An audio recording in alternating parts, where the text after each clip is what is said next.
Hello, hello. Welcome to God's Mission TV. Maayong adlaw kanatong tanan. Kini inyong ubos nga alagad.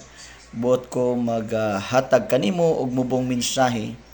And then by the way makaigsunan, padiyog ko og share ani atong video.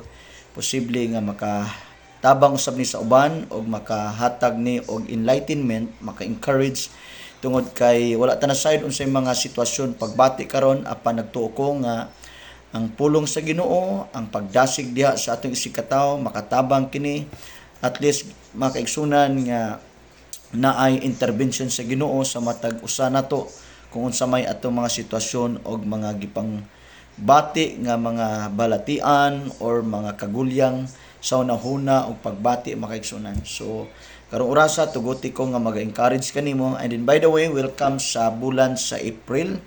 Muhatag ko ani nga mensahe tungod kay kini nga bulan special ni alang kanako.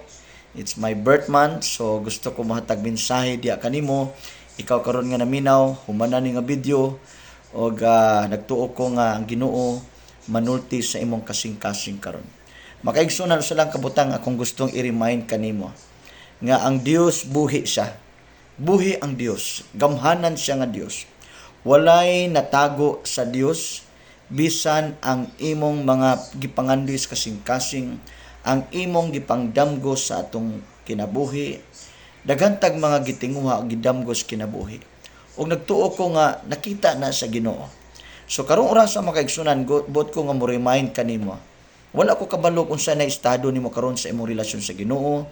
Mingon na baka nga warag nalayo na kas Ginoo, mingon baka nga warag naluya na ka.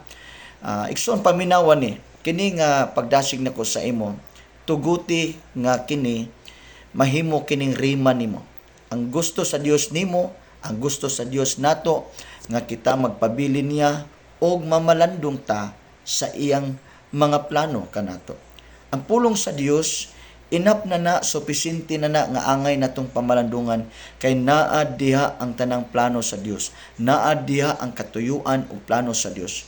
Naayang pulong nga kinanglan nimong iklim, kinanglan nimong tuan, saligan nimo. Busa ang Bible nagsulti nga saligi ang Dios, ayaw saligi imong kaugalingon, bisan imong kaugalingong abilidad.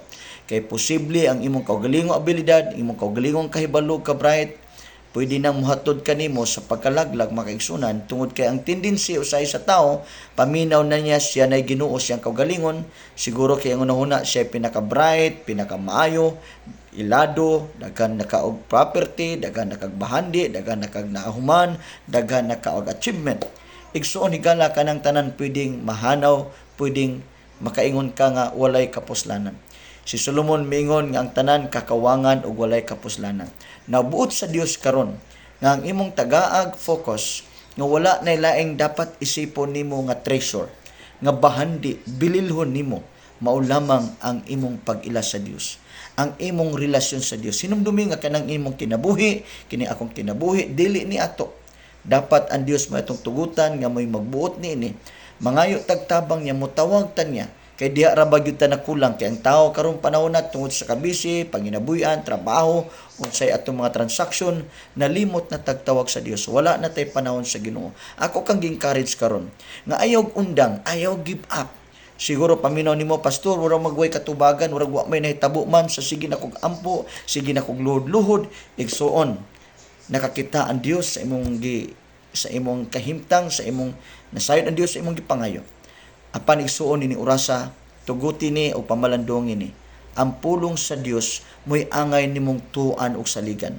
Ang motivation nimo sa imong pagpangayo, ang iyang saad, iyang pulong. Dili pwede nga motawag ka sa Dios nga inosente ka, ignorante ka siyang pulong. Ang iyang pulong mahimuon nimong kinabuhi. Pamalandungi iyang pulong. Gilid ta sa pulong sa Dios sa paghigugman niya, paghinulsol sa itong mga sala, o pagpasaylo sa mga taong nakasala nato. So ang pulong sa Dios himuang nga inspirasyon nimo. Pamalandungi adlaw gabi iyang pulong ug makita nimo nga naay mahitabo sa imong kinabuhi. Garantisado nga diin ang Dios nagsaad siya nga dunay kausuwagan og dunay kalambuan sa imong kinabuhi. Ano man tungod na sa pulong gitagaan nimo kumpiyansa. gitagaan nimo pagsalig. Diin ikaw nagbaton og pagtuo tungod siyang pulong. So mitawag ka sa Dios, nagampo ka, nagsimba ka, tungod kay na-inspired ka sa iyang pulong. Tungod kay na-inspired ka sa iyang mga saad. Maunay dapat nga pag-ilan nato sa Ginoo.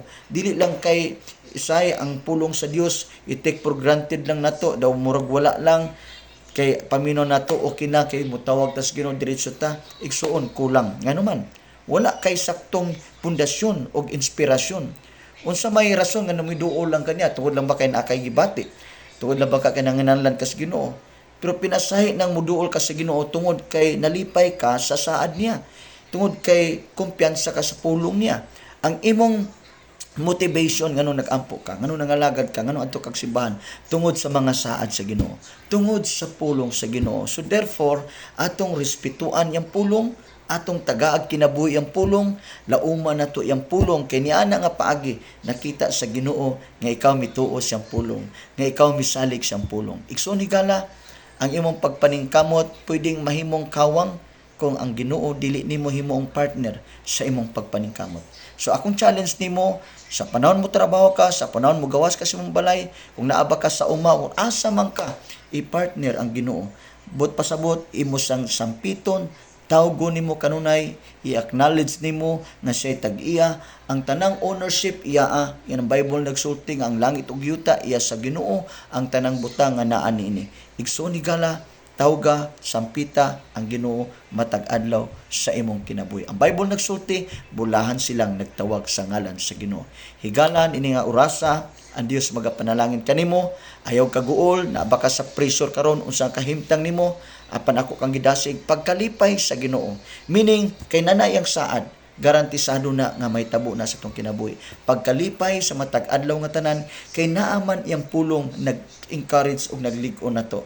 Sama ba nga kita kung naatay mahimamat nga mga dagkong tao, mga taong ilado, mga politiko, or mga taong nagsaad kanato nga mga nindot, malipay ta.